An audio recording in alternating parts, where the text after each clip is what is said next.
Where do they grow these people? In single mother households with daddy issues, Darth Dawkins derangement syndrome. This is what they do. Is it therapy time? You're so unique. This is atheism, no technique. Pro-choice is really just a massacre. You are all going to hell. The atheists have become so embarrassing. He takes pleasure in humiliating them. How do these apes even figure out the internet? Their worldview crumbles while debating him. He's P. Mars. Priest of Mars. Atheism is clearly irrational. P. Mars. Priest of Mars. Oh, oh. Christianity is objectively proven true. P. Mars. P. Mars. P. Mars. P. Mars. Let's go. Shout out to Darth Dawkins. Shout out to Darth Dawkins.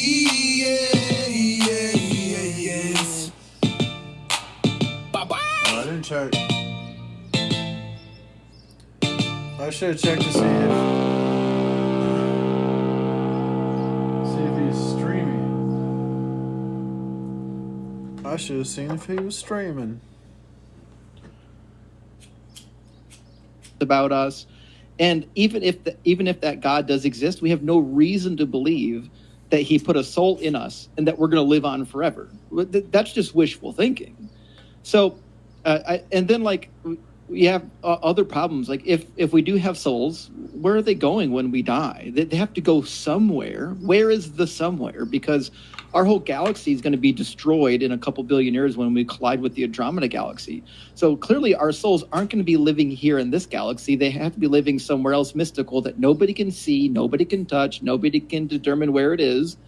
And so at some point, this idea of God and an afterlife, it just stops making sense. And you're like, right. Listen, what we're witnessing here is much more consistent with the idea of materialism, where what we... No, it is not. That is nonsense. That is nonsense.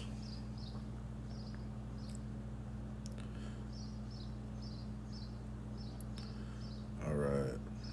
The birds are chirping. The birds God created.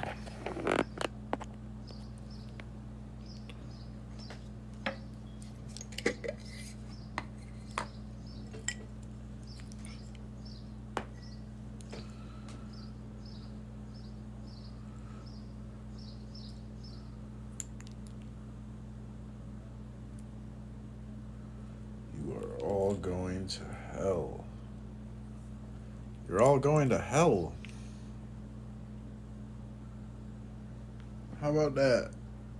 How about that?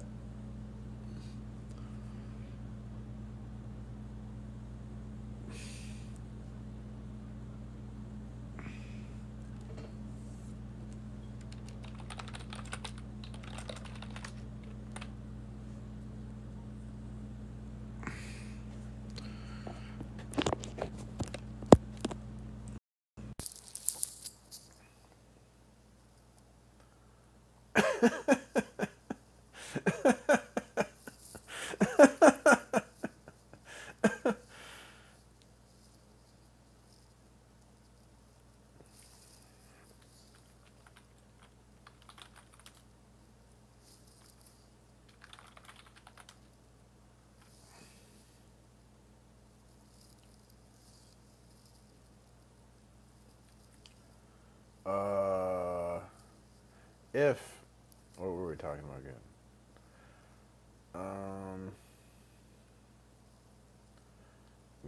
We was talking about when Christians want to speak truth to power, it shouldn't be left just to church leaders or individual activists.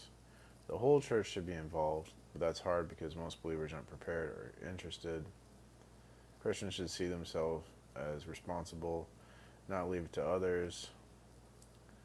We need to find honest, thoughtful ways for the full body of Christ in all its forms to speak with love and truth in the public world.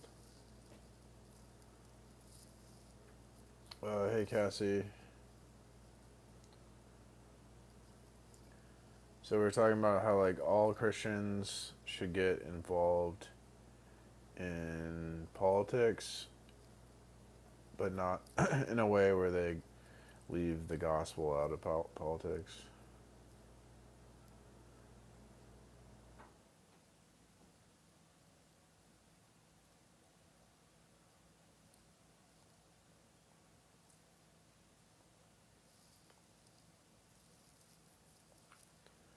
So if, however, the situation is that only groups of militants can engage in dialogue, they ought to be militants who are as free as possible from political emotions and as solid as possible theologically. What does he mean by militant there? Like, does he mean like activist?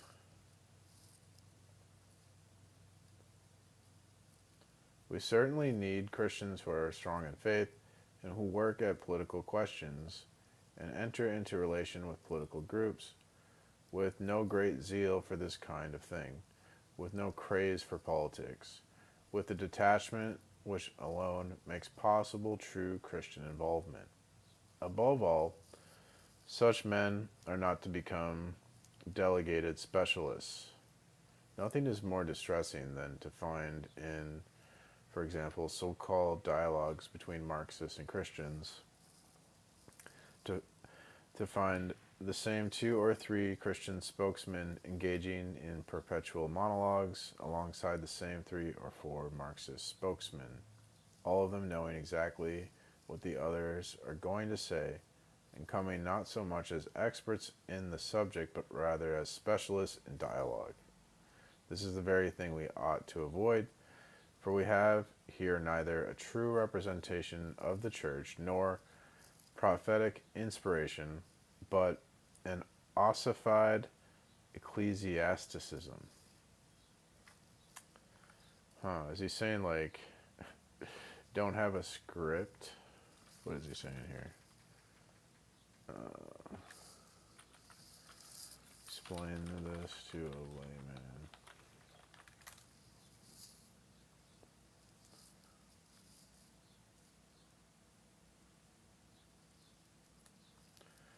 I'm a Protestant. I'm a Bible-believing evangelical fundamentalist. Lowell is getting practical here. He's asking what kind of Christians should engage in political conversations or dialogue with groups like Marxists or the government. So the main point is if only a few Christians are going to be doing public political dialogue, they'd better be mature in faith, not emotionally driven, and not obsessed with politics. Otherwise, it becomes fake and pointless. We need calm, faithful Christians, not political junkies. Andrew Wilson. Illol says it's good to have Christians involved in political discussions, but they must be strong in their faith, not fanatical about politics, detached enough to say honest, humble, and truly Christian. Or to stay honest, humble, and truly Christian. In other words, don't send hotheads or career activists. Send people who care deeply but aren't ruled by emotion or ambition. Avoid turning these people into professional talkers. He warns about something that happens all the time. The same few Christians always show up in public dialogues like those between Christians and Marxists. They've done it so many times, it's like they're on autopilot. Everyone already knows what they're going to say. It's just a ritual, not a real exchange. Illol says that's not dialogue, that's just staged routine, like political theater. So this doesn't represent the Church of God. When dialogue becomes repetitive, predictable, and only involves the same people, it stops being a true expression of the church or a spirit-led conversation. Instead, it becomes what he calls ossified ecclesiasticism, a dead, rigid church habit with no life or power. So if only a few Christians are engaging in political dialogue, they should be spiritually grounded, not emotionally hyped, and not addicted to politics. We don't need smooth talkers or repeat performers. We need humble, faithful people who can speak truthfully and freshly. Otherwise, it's not real dialogue, it's just a dead routine, and it doesn't represent the living voice of the church. If you think this is rage bait, then the truth must trigger you. Hey, Welcome. can Hi. you hear me? Yes. Hey, yeah, number one, I don't know how you can even objectively prove Christianity. What does that mean? Um, so it means that like Christianity is a fact of the world. It's not just like an opinion because we have an argument or like a proof to show that it's true, like a necessary truth. Oh, okay, well, go ahead then with the argument. Yeah, when we look at the world, we see that it operates by like certain rules like rules of thought, like logic, and rules of nature, like scientific laws. Sure. And so, for there to be rules, there has to be like rule enforcement. And in the Christian model of reality, God enforces the rules like a cosmic referee. And if someone were to deny that God, they would have to explain, like, well, what's the enforcing the very rules that you're using to deny God? Sure, but I mean, that's true for virtually all religions. Well, no, because only the Christian religion has the revealed perfect attribute set, which would be the necessary precondition for something like logic. So, The you, revealed perfect attribute set? yeah, so only the Christian God and his attributes can make logic real. No other God could make logic real. And therefore, to even like use logic to deny the Christian God, you would be have to assume the Christian God's true. So it's impossible to deny the Christian God. You're gonna have to help me out with that one, because like, I mean, I could just say I worship the the wheelbarrow god, and that wheelbarrow, says enforces logic, I guess. I mean, I don't understand why Jesus or the Trinity is any different from my wheelbarrow god, or Allah, or Hashem, or you know Brahman, or whatever, Zeus. I mean, you could say that about anything, really. Well, you really can't because like when we have to debate about reality, we can't just like invent and make stuff up. So we need a God that's revealed in human history. So like the Christian God's revealed in human history. It's not just I'm not just like appealing to some personal revelation or something, right? There's an objective like Bible, an objective revelation. And then if you talk about like Allah, there's problems because if you read the Quran, Allah he lies and Allah isn't bound by logic. So Allah can't make logic real. He doesn't explain logic. Therefore, like only the Christian God has the perfect attributes When as does revealed in history. So, because Jesus was a real guy, that makes Christianity objectively proven? Yeah, I'm appealing to something objective, like the history of the church is like tangible. It's not just my opinion. I mean, the Right? history of every church is tangible. I mean, Yes, Scientology again, appeals to history. I but mean, we know that's not true. the other churches lack the necessary attributes that the God of the Bible has. So like no other God has they are unique. The Christian God's attribute set's unique. How And so so? well, there's lots of like the history is unique to the Christian church and then like he's triune. No other God's triune. Like the Jewish God is not triune. Yahweh is not triune, and Allah is not triune. No other God is triune. Well, to be completely frank, I think, I mean, did you grow up in church? I grew up Catholic, and then I left the church at like age 14. and then I became a Christian again at age 37. Okay. I mean, you know the religion you know the most about is Christianity. So I think Okay. it's kind of just a information bias, like to say, Yeah, I have a you know, bias, sure. But you have a bias too. And when we sure. examine your I mean, yeah, bias, I was raised in the church, yeah, but like, hmm I mean, I could easily say Christianity has the greatest historical record, but that's because I know the most about Christianity. Or, I mean, if I grew up Muslim, I would say Islam has the greatest one because, you know, it was divinely handed to Muhammad. You sure, know, but I'm making like a logical argument. So it doesn't have anything to do with about like what I want to be true or what I grew up believing. right. And I'm saying the argument doesn't seem that logical. Just maybe I'm not understanding it right. Can you tell me a bit more so I can steelman it? Because I guess I'm not really understanding the point Um, you're making. What do you mean by historically? so you understand like historically. Well, I'm saying that like I'm appealing to something that's tangible. Like when you go, well, I could just Hold on. say, I'm actually getting a phone call. okay, I'll join back in. Give me a sec. sure. Oh, something I wanted to read here. So human suffering, even though it's painful, is in fact indispensable to our growth and our moral depth, our very humanity. Aldous Huxley illustrates this in two complementary ways. One, in Brave New World, there's a quote: "The tears are necessary."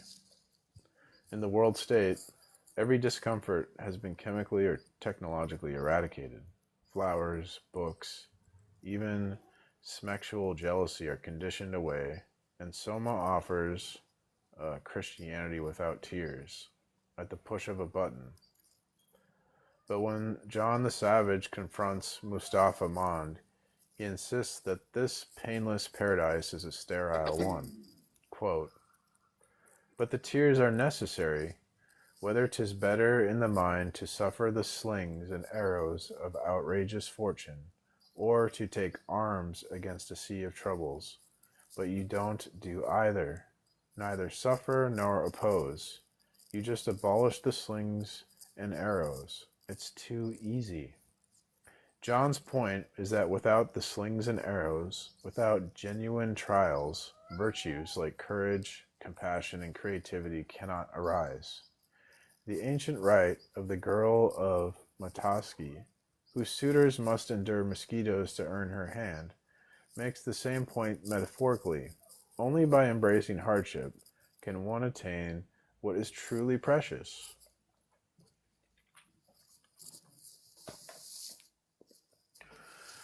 Speaking of hardship, oh, the poor kitty. He's locked in his kennel. Oh, you see it? Stop being naughty.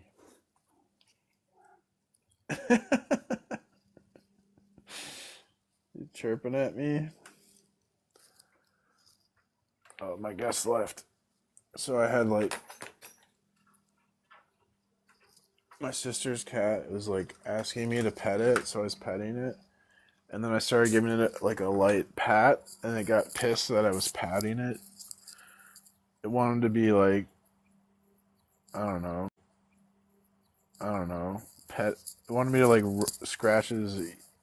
scratch her ears. Now I have to close that.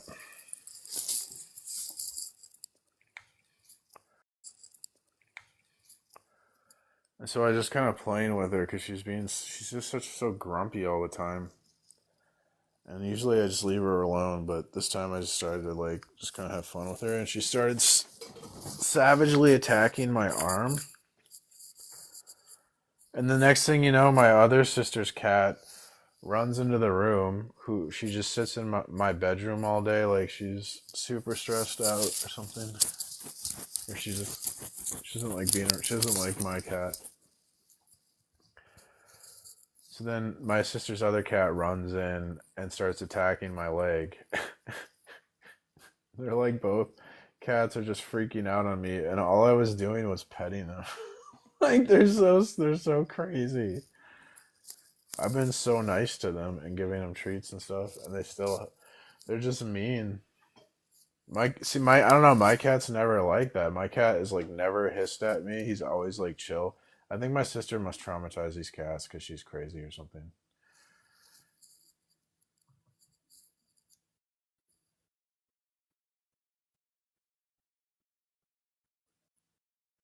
Let me request. I would like to prove you wrong. What do you mean, let you request? You can't press the button? How do I let you? Do you not know how to, like.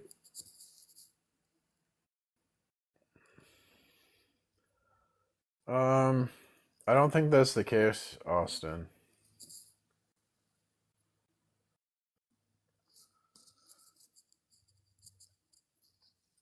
Uh, there was an institution of servanthood where, yeah, because they didn't have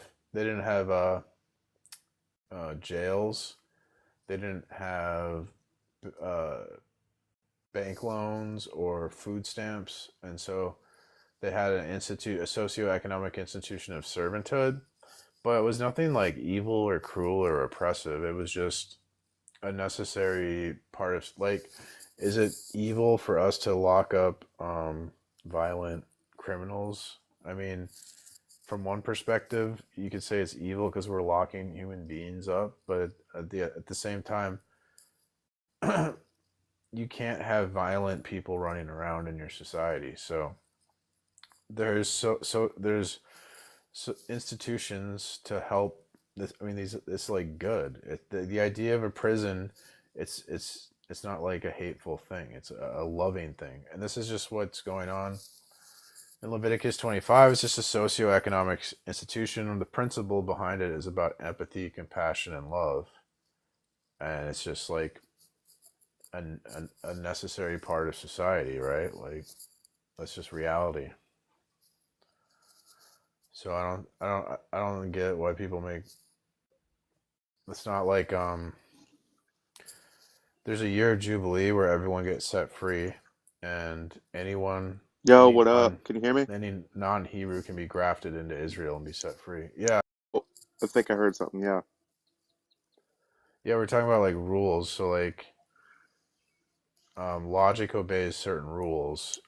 So to even like, you'd have to like use logic to deny God. It's like, you can think of it as like the rules to a sports game, like, I don't know, a sports game, like, I don't know, basketball or something. If there's Right. no referees, then the players, you can't have a functional game because people will just do whatever the hell they want and the game doesn't function. So for rules to function, they require rule enforcement. And the mind of God is the only type of thing that can enforce the rules of thinking or the rules of thought, like logic. Sure. So, yeah, this is something physicists deal with. No, that's incorrect. Huh? This has nothing to do with science. We're talking about something different. I mean, the basis of science is logic, right? Science can't prove logic. Science just assumes logic is true to do science. Okay. All right then. Well, yeah. I mean, that's what I was saying. Physicists uh, deal with that. They're not exactly sure why are the current physical laws we observe everywhere are laws. So I will give you that. I mean, I guess you could Yeah, assume, maybe there's some higher power that dictates those rules, but there has like to I be. said, there could be virtually any god who would fill that role. You could, No, there I mean, can't. I don't understand why It can only be one Jesus. thing. Like, it can't be multiple gods. Because what if there's multiple things that do it? Then what if they disagree? What if one god says, "Oh, today I'm gonna eliminate gravity," and the other god says, "No, today I'm gonna make gravity stronger"? Then what the hell happens? We need there's one reality. There's one thing dictating what reality is. And the only way we can know that thing is if it's revealed. We can't like science our way to it. We can't logic our way to it. So I'm not saying like because of logic I can prove God. I'm saying God's revealed himself in human history and creation, and if you deny that revelation, nothing makes sense. Reality falls apart. You couldn't even debate. Okay, well, I mean, I'll give you that part of the argument. I've heard this a few times that, to assume logic is true, you have to assume that there is something to enforce, which, could be a higher power. And you're saying it could not be a polytheism because, I don't know, most polytheisms believe in a chief god like a Zeus, and I'll just give you that. But Yeah, but no, they believe in ultimate chaos. There's a primordial chaos, and the gods came from a primordial chaos, so they don't have like an ultimate god like the Christians. okay, but like, I mean, as I said, like, there's Allah, there's Yahweh. The Assyrians worshipped Yeah, monotheistic God well and they, before. but they all share one property: is that they try to reason without reference to God. So only Christians submit to God for reasoning. What the hell was that? Sorry, my cat. Okay. He's being very Uh, naughty. okay. I'm just saying, like, I mean, I don't understand. So explain to me again how Christianity is unique in that God gives a reference. I'm not really even sure what that means, to be honest with you. Okay, so God in Christianity, God, ultimate reality, takes the initiative to reveal himself to us. That's the only way Mhm. we could know ultimate reality, so we need revelation. So that's one of the attributes we would need is a revelation. Right, but Judaism has the burning bush. Yeah. Islam has the Prophet Muhammad. I mean, just because, like, I mean, virtually all Buddhism has nirvana. This is not at all unique to Christianity. If anything, it's a universal to all religions. That there's No, some. no, no. Revelation is going to be Judaism, Christianity, and Islam. And then from there, we would get into like a theological debate. And Oh, I'm sorry, I got a phone call again. excellent. Doing this on purpose. I'm just trying to deal with some medication I'm getting. Anyway, I'll see you soon. Okay. I'll ask my bot how to explain. How do I explain how Christianity and not Judaism,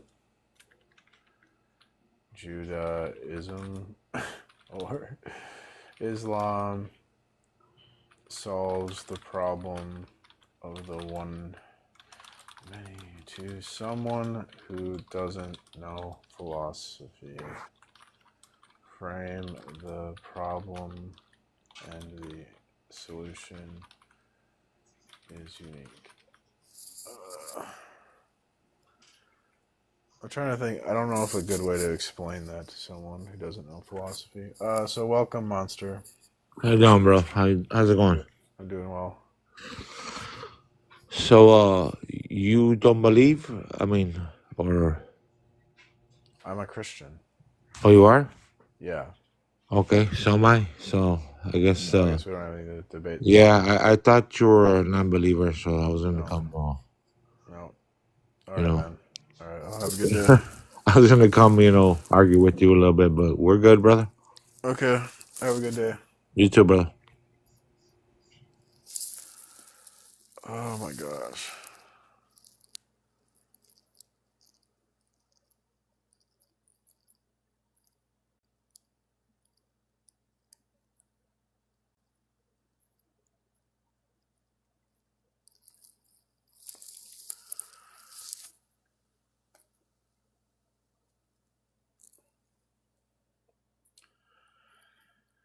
Okay, so it says every worldview needs to explain how we have both unity, one world, one set of laws, one reality, and plurality, countless distinct things, people, animals, planets, ideas. If the ultimate reality is only one, pure unity, you lose any real distinctions. See, I don't like this. I think it's too philosophical. Uh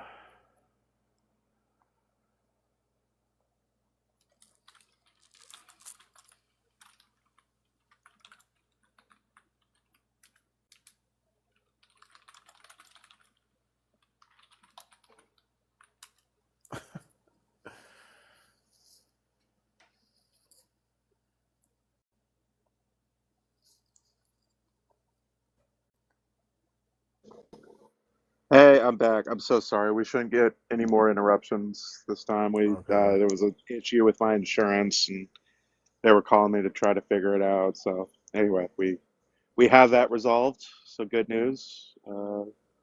I hate the American insurance scam, but we seem to have beaten it today, so we should be good. Okay. Um, anyway, yeah. Uh, so like you were talking about revealing that like virtually every religion has a revelation story where the initiating prophet, like Mormonism No. has John Smith, where he got it from the angel Moroni. Yeah, but there's no like tangible evidence to support Mormonism. Like there's no like really credible witnesses. There's no like the tablets or whatever. They don't. No one ever saw those. So Sure, I mean, you know, but I could make the same argument about Jesus's divinity. I mean, but the problem is you can't. And so like, can we stop with the bullshit? And why don't you deal with what I'm saying? Okay. okay, I'm sorry, I'm trying to. I'm I just mean, I don't understand. Like, so the properties of Christianity are unique. I mean, you can try to challenge them, but on what grounds are you using logic? You're going to have to explain, like, why is logic real? What makes logic real if it's not the Christian God? And you would have nothing. So, what that means, you have to assume the Christian God to use logic. So, it's impossible to deny the Christian God, and there's no way out of that. not. I mean, I can assume, like, let's just say I assume that there is a God. God is real, but I have nothing to say the Christian God is that God. I mean, that's what I'm Wait, wanting from you to explain to me. Because I can buy that we can't have logic without some sort of oh my referee, God. but I'm telling you, dude, what God do you have? You can't just make up a God. Do you think you can just make shit up? um, no. I mean, that's Okay, why so we're we need revelation. And then okay. what do we have? We have Judaism, Islam, Christianity. And so I asked ChatGPT to explain it to someone who like doesn't understand philosophy, how this works, okay? And this is what Okay. it says. Think about this simple problem. How can everything in the world be connected and work together while also being made up of totally different things? For example, we have one universe, but millions of unique people, animals, ideas, and objects. So the big question is, how can there be unity or connections without losing individuality, and individuality without losing unity or connections? So most worldviews struggle with this. Islam and Judaism both say there's one God. Okay, so Islam God. Okay, so Islam and Judaism say one God, and they mean it so strongly that they don't allow any parts or persons in God. But that raises a problem. If God is only one, where did all the difference and diversity come from? Why isn't everything just one thing or a bunch of unconnected stuff? So Christianity uniquely solves this. The Christian God is one being exist eternally within God Himself. So the source of everything already includes both perfect unity and real distinction. And that's why only Christianity can truly explain why the world is both ordered and full of variety. The one and the many problem isn't just solved by God, it's solved in God. So that's So, how we know in God. So that's so how we know. wait, read that last the part where it says. I guess read the back half again. I'm not fully grasping it. I'm sorry. Um, it's like a symphony for knowledge. Knowledge sort of and the universe sort of work like a symphony. So like we have individual, like there's an individual violin or there's an individual cello and a piano, or there's the people playing, there's the various individual instruments, right? Right. But if you isolate an instrument, and that's not a symphony, is it? It's just one instrument is not a symphony. A symphony is a bunch of instruments connected together. Sure. So if we take all the instruments and put them in individual, separate them, that's not a symphony. So that's sort of how like the world works. The world works like a symphony where we have both the individual distinct things, but they're also connected together. Like they're in the same space, so the music connects together. Right. So we see, when we look at the world, like I see my cat, but then it's distinct from other cats, but it also is connected to other cats. So that's connection and distinction. Like the symphony has distinct people playing distinct instruments, but all the instruments connect to form a symphony. So like Okay. logic and knowledge is sort of like the symphony. You need both the distinctions and the connections. And God has distinctions, three persons connected in one Godhead. So only Christianity has a God with distinctions and connections in God. And we see distinctions and connections in the universe.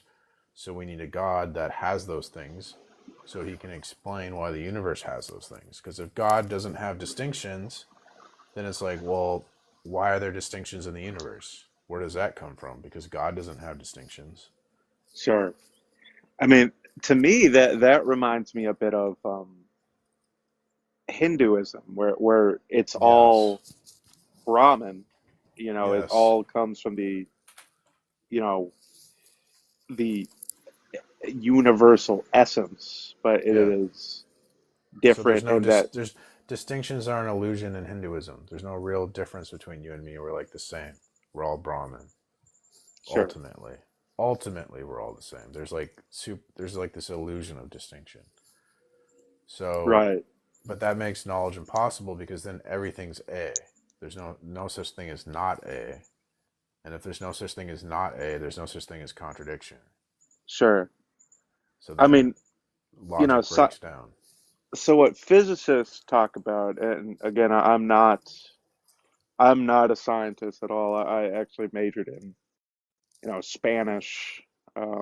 So, This I has could. nothing to do with physics, though. I don't know why talk about science. It's nothing to do with science. Well, So because I'm just saying what I understand about what scientists say about distinction, and I guess to me we're just uh, toying with ideas here. So I just made an argument, a devastating, imprecise argument that Christianity is objectively true. Now you want to talk about science, which has nothing to do with the argument I made. no, well, sure. Let me explain why I'm coming up with Okay. this. So, um, you're talking about distinction. You're talking about how could there be something in this area but nothing in this area? Why is there A and B if it's all part of the same connection, right? Um, I, I'm saying, yeah, the logical necessary entailment of like Hinduism, Judaism, Islam is that everything is A, and there's no distinctions. Yeah. right. Um, so in physics, when they talk about the Big Bang, they say that the Big Bang uh, was a certain temperature, and it was very hot. But if it was And too hot, all the atoms in the universe would be hydrogen. But it was the right temperature where we have a bunch of different elements, and you can make an argument about like, oh, why yeah, was this it this has this? nothing to do with anything. Okay. Okay, well, the reason I'm saying this is Uh-huh. that like this I feel like this symphony argument and the triune God, that's a nice metaphor, but we have science to talk about there being different atoms, and we Okay. have Again, this has nothing to do with explanations. science. No, Science doesn't. it does, I feel, Okay, because that's but what science you is. It's the feel. No, science doesn't even make claims about reality. We're talking about reality. Okay, science makes claims about phenomena. So phenomena is mm, not the same as reality. So science has makes no claims about what I just presented to you. So it's just totally irrelevant. And I what guess like you just want to give a lecture on science rather than deal with evidence, which is why I say non-believers are totally irrational. Sure. Yeah. Well, the reason I'm bringing it up is because what scientists try to do is they try to understand the natural world, and they've I observed. understand science, Yeah, right, right, right. And they've but they don't observed make claims this. about reality. They make claims about phenomena. We're talking about reality, God's reality. He's not a phenomena. um. Okay, so we, So we this can't has nothing understand. to do with what we're talking about. Science has nothing to do with the subject of God, other than Right. the fact that God is. You couldn't do science if atheism were true and that God is necessary for science, but that's about it. But that's foundational.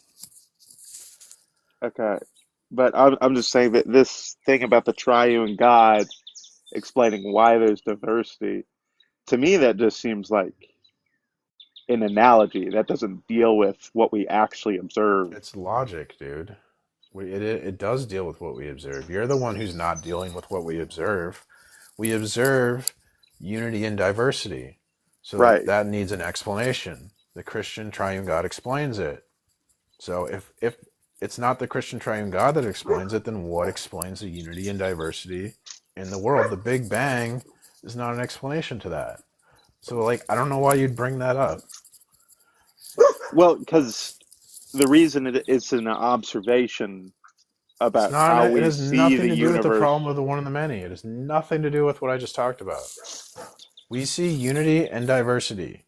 So the triune God explains that. The Big Bang has nothing, it makes no comment on unity and diversity. You talking about the Big Bang is like either an attempt to be deceptive or it's just like you're ignorant on this subject. I guess what I'm saying Uh is huh. that your explanation as to why there's unity and diversity is very surface level. It doesn't take into account Mm-hmm. the different observations we've made throughout history about how the Okay. universe works. And you're Right. right, it doesn't get to the fundamental reality, I guess, is what you're saying. But like, we don't observe this direct line between there's a triune God and unity and diversity. No, look at we can look at the world around us, we can break it down, we understand extremely well about how animals evolved Mm-hmm. from one uh, one unicellular organism. We understand how trees and rocks and birds and cats interact with each other. And this, you're right, we don't get to the essential reality of it. Like, why did all this come? Why does, why do the physical laws fall under these direct rules? But I don't see the connection with all this in a triune God. I just see Mm-hmm. Even observation. though I gave you the argument, so here's my Right, and I'm here's saying the my yeah. argument isn't working for me. It's not is what working I'm. for you, right? Okay. Well, what's not working for me is like you, right? Like so, like the fact that you're like afraid of an argument, it means like I don't want you to be a Christian because we don't we have enough Christians who are like cowards and afraid of arguments. It's like you're scared of words. I'd rather I like you just the way you are. Thank you, So and I like you yeah, just the way you are. yeah. So we should just yeah. I guess that's about that. Well, So let me interact with the argument in a bit um, more honest a way. So you're saying that God is three but one, and so that is diversity yet unity. And it seems contradictory in your head, but the reason we don't understand it is because we are not a part of God yet. Um, but like I've said, it's like, you know, pantheisms deal with this, and I don't know the arguments in Islam and Judaism, but it is hard for me to believe that. Actually, I think I do know. Judaism does actually deal with this. Like, there's parts of um, the Hebrew Bible where it calls God a collection of everything good and everything evil. And later, later scribes didn't like that, so they actually changed it to God comprises everything good and all else, just so they didn't have to say that God comprises evil. So, I mean, Jews have been dealing with this reality that there are seeming contradictions in the unity of God. But, you know, so it's not unique to Christianity that Christians deal with this triune God, that God is yeah, three but the Jews persons. no, the Jews did not. Yeah, and there was originally the Jews believed in like the two powers in heaven, but then when Christians came up with the Trinity, the Jews called that a heretical belief, and now they subscribe to a Unitarian God or yeah, a Unitarian, not a Trinitarian God. Well, So originally what the Jews believed in, they yeah, descended from Canaanites but and they but they borrowed a. rejected they reject yeah, we're not yeah, but that doesn't matter. Oh, okay. What do they believe now today? They believe in a Unitarian God. And, Sure. and if you say that God is two or three, then you're a heretic in Judaism. Okay. So I don't. Yeah, well they view it as polytheism. That's what they view it Okay, as. sure. So that's heresy. So you're Sure. But I don't understand. It what the still fuck? doesn't. It just I don't under. This just feels like an analogy that somebody came up with as a way to It's a justify. devastating and precise argument that you're just ignoring, and you keep. I I don't know. I just it is, to me it is very imprecise. It just says To you, nature's diverse, the God I believe in is diverse, therefore the only way that therefore that objectively proves that Jesus Christ was divine. This None of that connects. it does connect. To ground logic, you need an ultimate reality that's one and many. Without that, you can't ground logic. But I can point it It's out. logically necessary. I You could can't. just. You just can't. There's nothing you can do. It's an ironclad argument, and you don't know what you're talking about, and you're just sitting here pretending and being fake. But You're just really I could fake. say that about like the wheelbarrow thing said earlier. The You're wheelbarrow fake. consists Yeah. of So two you could sticks, be fake. Yeah. Can you but deny God without presupposing God? um no, because that kind of implies that that's like saying, can I deny astrology without presupposing No, I'm saying stars? you're using logic, right? And Yes. I've given an argument for why logic um, is explained on a Christian model of reality. So whenever you use logic, that's my toy. Because your model of reality can't explain logic. You get that? Okay. So who made your logic sword that you're swinging at me? Because if you can't answer Uh, that question, then the answer is God. You're stealing my God's logic sword to attack me with my own sword. That's uh, goofy. okay. But like I said, I mean, Who I made your will. logic sword? Uh, God did, God made your logic sword. So you're using God's logic to say God doesn't exist? but I can't. How do I know it's the Christian God? Because it has the necessary revealed unique attribute set. What other God is there? Put another God on the table. Like I said, this wheelbarrow God has diversity. It has. You can't just make things up. Well, how do we know that Where's your somebody didn't revelation? make up How the do you Trinity? The Because it's Trinity could. revealed in history, it's objective. There's tangible history of the church. The Bible is tangible, and we have metaphysical realities like the rules that I was talking about. Those are tangible. Those all indicate the Christian God because the Christian God has the unique attribute set to explain those metaphysical rules that you and I are both using right now. These are all tangible things that I'm appealing to. You can't just go, oh, but what if I invent a God that has all your God's attributes? You're just stealing. Don't you get that? Okay, That's not an argument. That's not a defeater.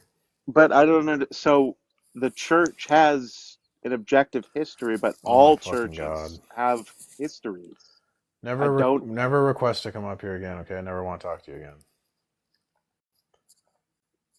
All you do is dodge my argument, dude. Screw you.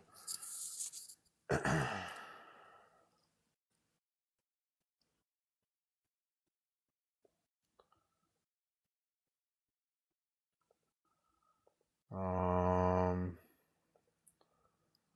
what were we talking about?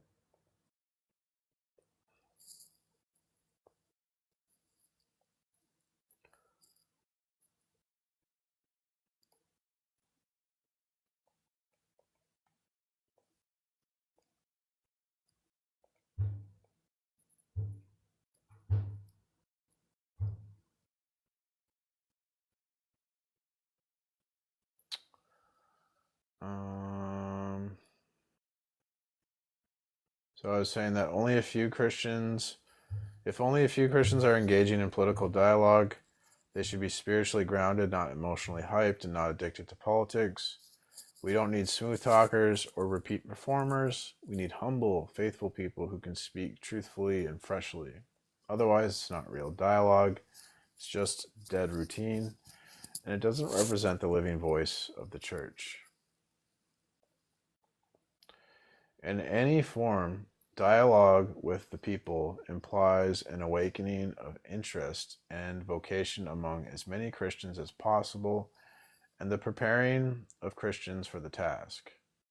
Apart from such preparation, let there be no mistake at this point. There is no political relation between power and the church, and hence an aspect of Christian freedom will be missing, as the world will also be deprived of indispensable challenge to the state. But can we stop here? Having said earlier that no political position can be justified from a Christian standpoint, and that any Christian can engage in a political orientation for personal reasons, I have nothing to say for myself.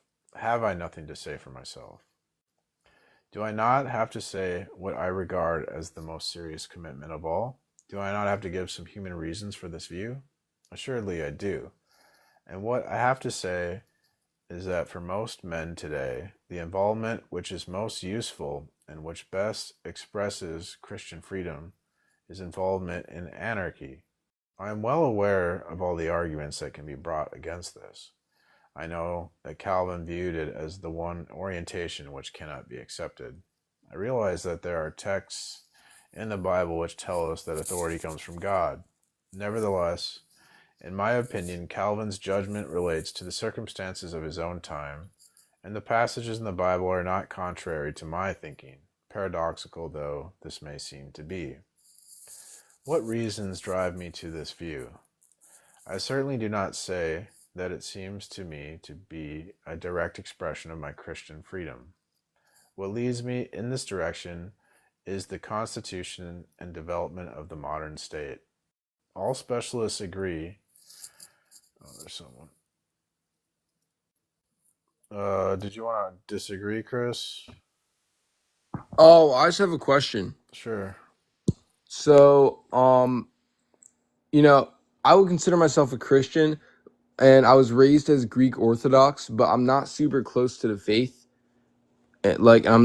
I'm also not very educated on it. So I'm just wondering how you think it's objectively proven, how Christianity is objectively proven. Yeah, like, so when you ask for proof, to prove anything, that assumes that there's like these consistent rules, like rules of thought, like logic or scientific rules. So for there to be rules, we need rule enforcement. Like in a basketball game, you need referees, or else the NBA players will just do whatever the hell they want. They'll start fighting. You couldn't have a Yeah, game without referees.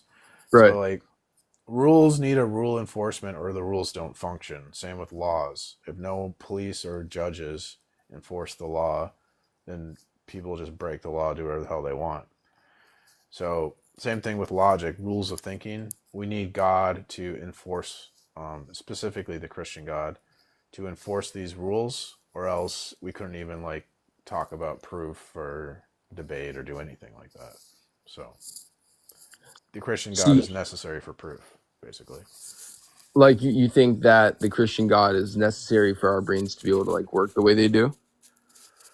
And Yes, like if naturalism is true, then your mind would be a product of survival of the fittest, but survival isn't truth. It could be that like thinking incorrect thoughts about the world helped you survive better than thinking correct thoughts.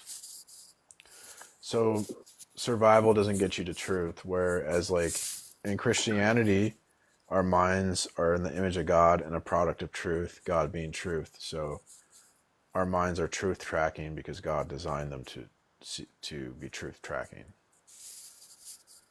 So it that's makes sense. that's a cool argument. I've never heard that before. Yeah, it's about the fundamental parameters of reality. A lot of people just take these things for granted that like Hmm. nature is just going to be consistent, logic is consistent, but it's like without God, there's no guarantee that maybe 1 + 1 might equal 3 or 5 or who knows. So we Yeah. need God to like guarantee these things so we have consistency both like in the conceptual rules like logic and in like physical rules like gravity. Well, I just wanted to hear what you had to say, so thank All you. right. Have a Okay, good man. day. I wish you well. Good luck. You too, bro. Thank you. What was I reading again? Oh yeah. What reasons drive me to Christian anarchy? I certainly do not say that it seems to be a direct expression of Christian freedom. What leads me in this direction is the constitution and development of the modern state. All specialists agree that we now have to speak of the nation state, for example, the state which absorbs into itself the entire life of the nation. They also agree that the state is bureaucratic, for example, abstract and anonymous. It's impersonal. It is authoritarian, even when democratic. It is arbitrary, for no state observes rules and constitutions. It is universal. It wants adoration. And no state can really govern today without obtaining the adherence of the heart and the emotional support of the masses. It knows neither limit nor humanity. Dude, that's pretty beast. I'm gonna copy that. Roger, Roger.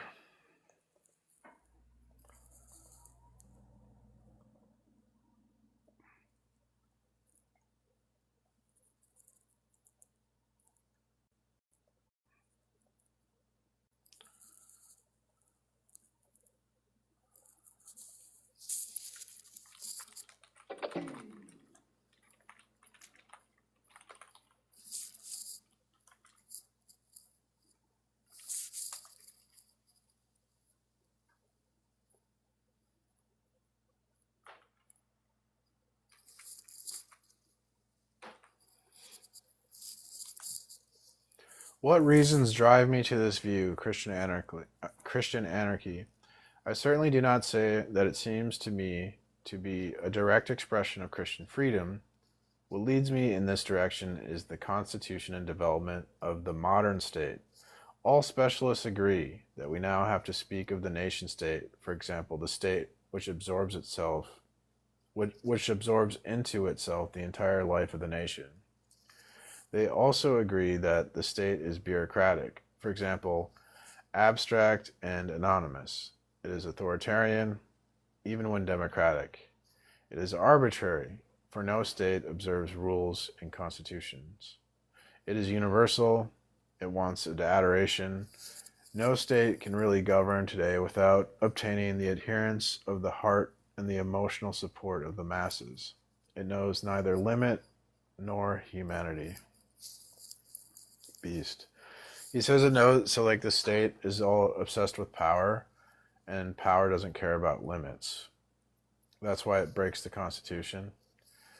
And it's impersonal because think about like when we lived as a tribe back in the day, supposedly, allegedly, when there wasn't these like big states. Remember, like in 1 Samuel 8, Israel demands a king, and God doesn't want them to have a king, because like if we're living in a small tribe like the Native Americans, right? That's you have a personal authority. You know the chief. You can have coffee with the chief. The chief, maybe like your son is friends with the chief's son. You have a personal relationship with your authority. But in America, in America, or in any government in the modern day, the state is just abstract, impersonal, anonymous. Like you don't have a relationship or dialogue. You vote and elect representatives that then get blackmailed by P. Diddy and Epstein. Sure, you vote, but there's we have no relationship with. It's not like Trump doesn't really give a rat's ass about me. I know he puts on a big show like he cares about people, and maybe to some extent he does. Like he does seem to try to care about human life, and that's good. But ultimately, it's like I'm not going to sit and have a drink with Trump, or have dinner with Trump. So we're not like it's not personal. So that's bad. It's better if we're like in small groups and you can have a personal relationship with your chief. He's more invested in you.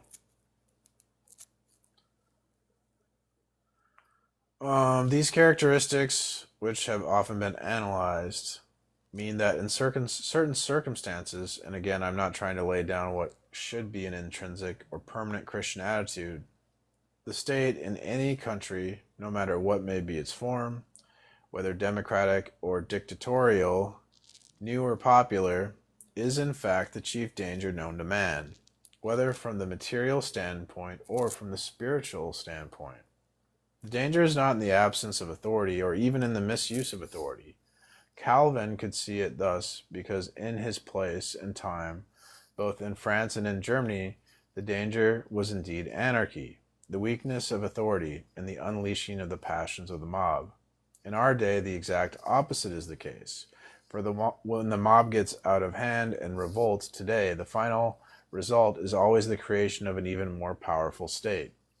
In this area, the only danger known to... See, that's what I'm saying, man. The solution for the right is like, give more power to the state. And the solution for the left is like, give more power to the state. So both the left and the right increase the power of the state. And the differences are just superficial, because what really matters is power. But it seems like Trump is dismantling some of these bureaucracies, which would be a really good thing. We need to decrease power to the state. But is he really doing that? Or is he seizing power in like a different way?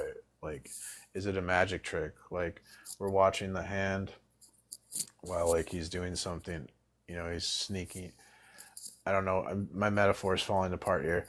In this area, the only danger known to man in our age is the tendency of the state to become absolute in every field. This is aggravated by the fact that this power which tends to become absolute is set in a technological society. For For example, in a society which provides the state with a fantastic number of means. The state is totalitarian, not because of totalitarian doctrines, but because of the vast array of means, for example, in planning, economic, and administrative management, forecasting, investigation, control, research, inquiry, and psychological action. Every modern state is totalitarian. It recognizes no limit, either factual or legal. This is why I maintain that no state in the modern world is legitimate. No present-day authority can claim to be instituted by God, for all authority is set in the framework of a totalitarian state. This is why I decide for anarchy. This evaluation of the state is naturally a resume of several important studies, and then he cites a bunch of stupid French words, man. What's up with those words? They're all French and shit. Who's gonna read that? What, French people? Yeah, right.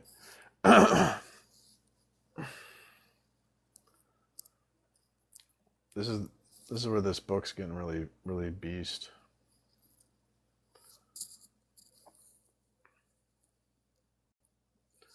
We must be more precise, however, in two respects. The first has to do with the common accusation brought against anarchy. That is that it is too utopian and idealistic. No society can last in conditions of anarchy. This is self-evident, and I am in full agreement. But my aim is not the establishment of an anarchist society or the total destruction of the state.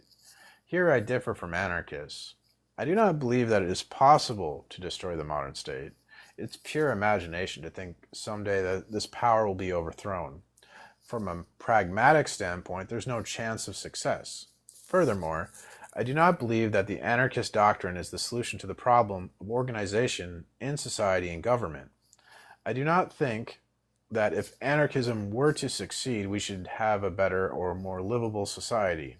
Hence, I am not fighting for the triumph of this doctrine.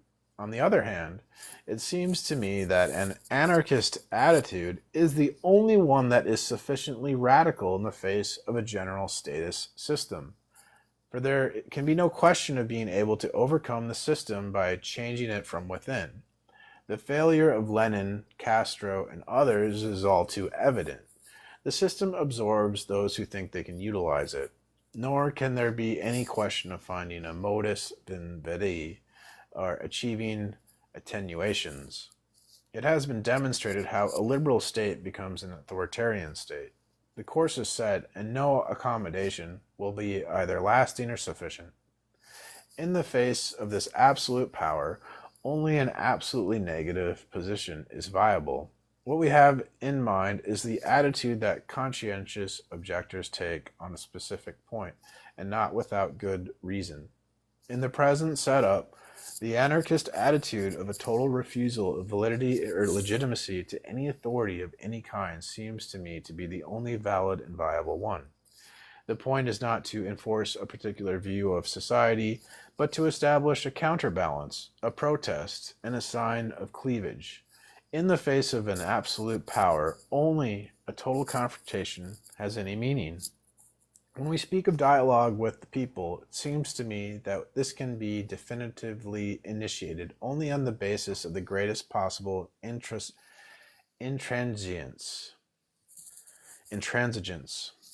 For power today is completely alien to any real discussion. It is true that discussion is allowed within the system, but the quarrels between right and left seem to me completely futile, for in every possible way they simply lead to an enhancement of the power of the state. Democracy is a mere trap with the party system as it is, and a bureaucracy that cannot be altered. Discussion may go on about taxes and the improvement of social services, but power is totally deaf to the individual, indifferent to the interests of freedom, and ignorant of the true concerns of the nation. Only a radical opposition, for example, an attack on the root of the situation, can engage it in authentic dialogue. The second point that I wish to clarify has to do with concrete organization. What we have in mind is a radically negative attitude to the validity of any undertaking of the modern state. This means, on the one side, that it is possible, but by no means necessary, to associate with an anarchist group. This is good if Christians can bring new blood. Uh, and this is good if Christians can bring new blood and useful and serious contacts are possible. On the other hand, it is clear from our first point that the Christian will always be in an ambiguous position in any such group. Did I talk to this guy? Well, Hello. uh, I just have some questions about your the things you have up on the screen. Your Uh-huh. like, I guess, beliefs. Yeah. So you say Christianity is objectively proven. I just want to know what you mean by objectively. Objectively means it's a fact of the external world, that it's not just like an opinion or mental state fact. So why don't you just say Christianity is proven? Hemi, I don't know what that is. It's well, it's the same thing. I'm just being pedantic or something or specific. Okay. Um. You say atheism is irrational. Oh Why? yeah, because atheism would entail a contradiction, and atheism, you know Atheism what is it's, what? it entails Contradiction? contradiction. Yeah, Why? because it assumes the preconditions of knowledge and it denies the preconditions of knowledge. And why do you say it assumes? Because it would be a knowledge claim, right? So you'd make knowledge claims, but you deny the source of knowledge. So it'd be like, oh, I believe in light, but I deny the source of light. Well, give me an example of how atheism has done that. Yeah, if I'm not atheism were really. true, knowledge would be impossible because not for there to be knowledge, you'd have to like ground or make logic real. And atheism would make you couldn't logic would just be a fantasy in atheism. You couldn't make it real. Okay. Um, you said abortion is a child sacrifice, so you're saying that you're against abortion because it is child sacrifice, or you're just stating it as a fact? Just kind of stating that as a fact, I guess. The reason I'm against it is because it's against the word of God. Hmm. And why do you think it's child sacrifice and not just like murdering a child? You have to say schmurder, but Or like sorry, murder. well, I just because humans have engaged in like there's been human sacrifice forever, so it's just a modern human sacrifice to a false But idol. like, if someone had the intention to have an abortion and you believe it's a child sacrifice, although their intention is just to get rid of the child. What? You're saying Yeah, so ab the people are so abortion's like a so schmurderers use distancing language to cope with guilt or psychological discomfort. So they'll let's see here. Like so you think deep down people are just trying to sacrifice their they'll children. say like, "Oh, I accidentally, shot this person," right? When they actually, intended to do it, right? Because So they'll you're use saying that it reduces like their guilt, like, "Oh, it was an accident," but it's not. when So people have abortions, they're just trying to have a child sacrifice deep down, is what you're saying? no, the reality of the situation is it is a ritual child sacrifice to a false idol, and they just want to use this like distancing language, like schmurderers do, because it helps I was reconcile. murder a distance language.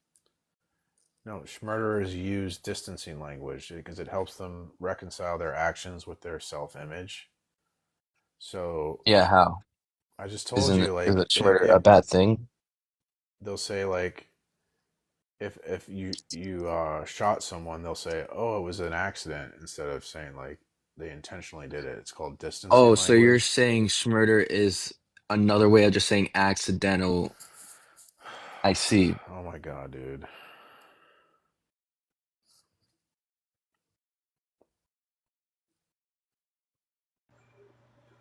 Welcome. What's up? I'm just chilling. What's up with you? Not much, chilling as well. What'd you like to say? Um, I think that point number two is not accurate. Okay, so what's the rationale for atheism? There is no rationale. It's just Then it's atheism. irrational. Then how do you disagree with two? Atheism means not being convinced that there is a God. Yeah, that's just restating the claim, right? So you agree with two. No, I don't think it's irrational. It's like Then what's the rationale? the rationale not being convinced. What's the rationale? Yeah. That's what I'm saying. It isn't rational to believe. Right, it's not rational. Right, we Right. agree. Atheism is irrational, yeah. Exactly. Just like I'm not convinced or that Santa Claus is real. That's not irrational. That's Well, normal. because you would have a reason to think Santa Claus isn't real. N- So that No, that no, would I have no reason to believe that he is real. well, if you said that was your position, that would be irrational. So like you wouldn't want to have that position because that's dumb. So what you'd want to say is like, well, it's obvious that Santa Claus is fake because like children's parents tell their children that Santa Claus is fake. Right. So that would be like evidence. So, You wouldn't just believe something for no reason. That would be what atheists do. yeah, we don't believe because we lack the evidence. Nobody has provided sufficient evidence for us to Right. reasonably believe in Well, God. that's a So, restatement of the claim, but is it rational? No, it's irrational. I mean, one doesn't have to do with the other. There's no reasoning Right. I in think we agree that not being atheism is convinced in something. irrational. I think we No, no, agree. I don't think we do. But then what's the rationale for atheism? It's just there is no reasoning to it. The reason there, Exactly. So we agree. it's not being convinced of something isn't irrational. Atheism is irrational. Not being convinced of What's something. All right, let me if it ask you a was question. rational, there'd be a rationale. Can something be rational and have no rationale to support it? There's no evidence for it. Let me ask you something. I have a That's a million dollars in my restatement of the bank account right claim. now. Uh-huh. I have $1 million in my bank account. Do you believe me, or yes or no? No. You don't believe me. Right. Is that irrational? No. So atheism isn't irrational. I can sense how poor you are.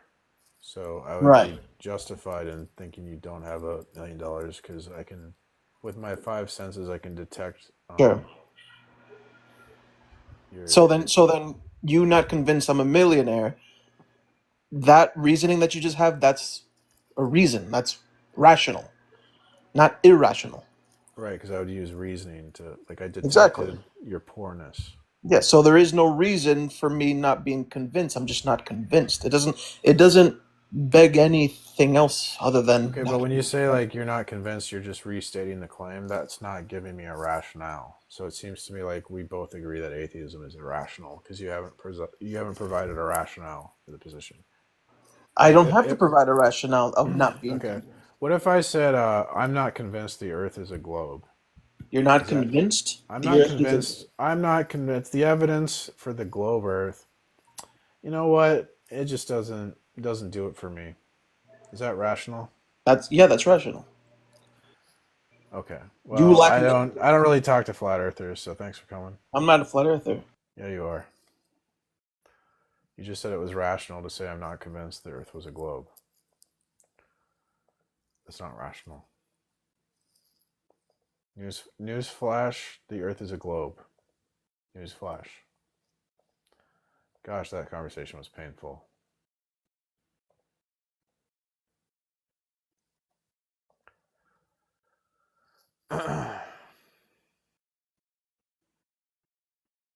Yeah, I'm not convinced the Earth is a globe, but yeah, that's rational to be not convinced. Okay. Yeah. Okay, buddy.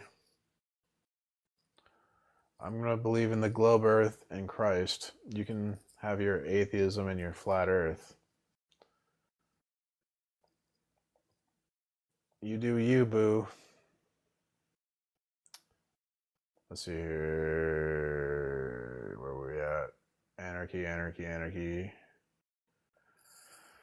On the other hand, it is clear from our first point that the Christians will always be in an ambiguous position. It must be stressed that this is not the only possibility of anarchist action. Links can also be forged with situationists and pacifist groups, and actions entered into can also be very different kinds. For example, ideological action, propaganda, direct action, refusal to vote in elections, conscientious objection, refusal to pay taxes, and so forth.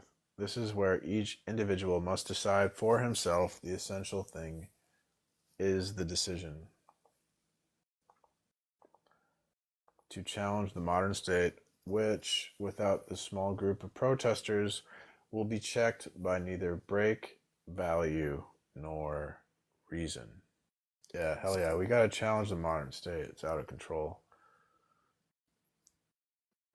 Trump isn't really challenging it. He's part of it, man. He's a part of the system, man. The man's bringing us down, man. All right. I gotta get ready.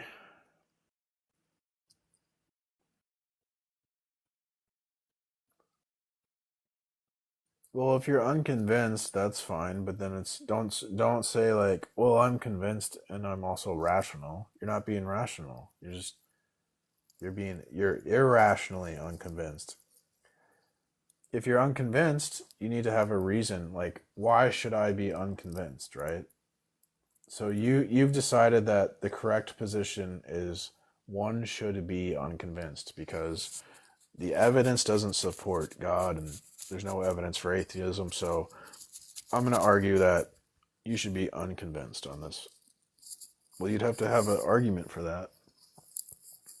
But he didn't want to give an argument for that. He just wanted to like say he just wants to repeat his position over and over as if stating his position is an argument. Well, stating your position is not an argument. Okay. This is saying what you are. I'm a Christian. I'm a Christian. I'm not proving God by saying that. Okay. I'm a Christian. I'm a Christian. All right. I gotta get ready.